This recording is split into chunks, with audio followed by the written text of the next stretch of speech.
Hello, welcome to our YouTube channel. You wake up at 5:30 a.m., not because you want to, but because your body no longer understands rest. The house is silent, the same silence you've lived with for years. Not the kind of silence that soothes the soul, but the kind that echoes in your bones. You sit on the edge of the bed and look at the framed photograph on the nightstand. Your wife, your husband, your partner, smiling, youthful, forever paused in time, while you continue on. Alone.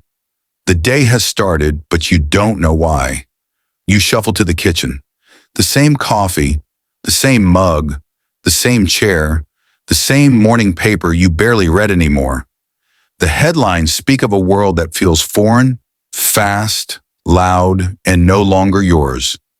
You're not part of it, not really. You used to be. There was a time when people listened to what you had to say. Now they speak over you, around you, or not at all. The phone doesn't ring, not anymore. Your children are busy, living their lives. You raised them well. You taught them right from wrong. You were there for every fever, every heartbreak, every late-night phone call. And now they check in once a week, maybe, if their schedule allows. You understand, but it still hurts. There's a chair in the living room that's worn in all the right places. You sit in it because it's where you've always sat. You watch the sun crawl across the floor, slowly, like time teasing you. A minute stretches, an hour lingers, a day drags. The TV murmurs in the background, playing shows you've seen 1,000 times. The characters are familiar. They don't leave. They don't forget. Sometimes they feel more real than the people in your life now. You laugh at the same jokes. You know the lines by heart. It's not entertainment anymore. It's company. Lunch is simple, a sandwich, some soup. You used to cook big meals, Sunday dinners, birthdays, Thanksgiving. The table would be full, the house alive with noise and motion. Now it's quiet. There are days when you forget to eat.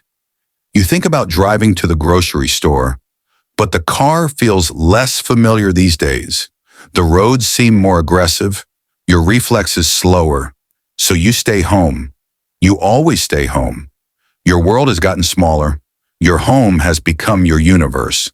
4 walls, a hallway, a bathroom, a television, a fading calendar. The mail arrives, mostly bills and junk. Once in a while, a postcard. You hold on to it longer than you need to. Someone remembered. That matters. In the afternoon, you nap, but not because you're tired, because you're bored, because there's nothing else to do. Sleep comes easily in the afternoon. Night is harder. That's when the memories come.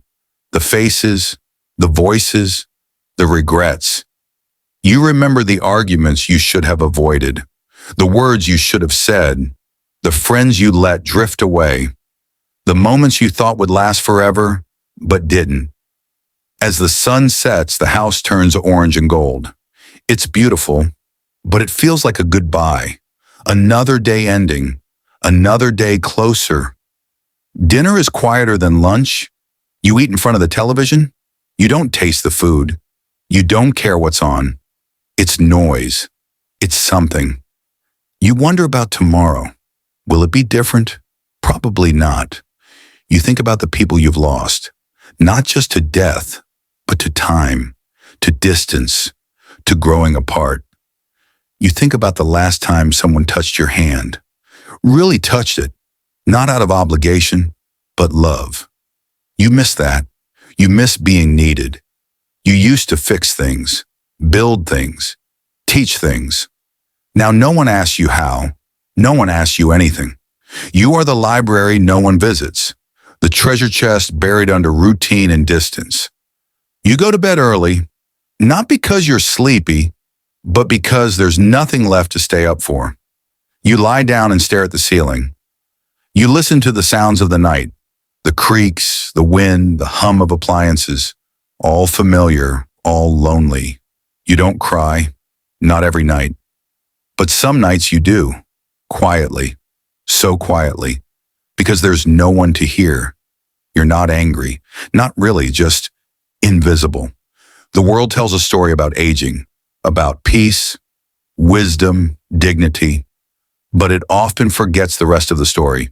The silence, the waiting, the ache, not in your knees, in your heart. Aging isn't peaceful. It's learning to live in a world that no longer makes space for you. It's learning to smile when you feel forgotten. It's choosing hope when the days feel heavy. And still, you wake up every morning. You rise, you endure. Because deep down, you hope that today might be different.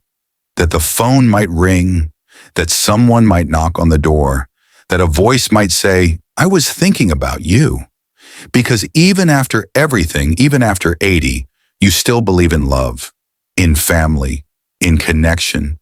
You still believe you matter. And you do. You always have. You always will. If this touched you, share it with someone you love. Reach out to an elder today. Call your parents. Visit your grandparents. Ask them how they're doing. Ria,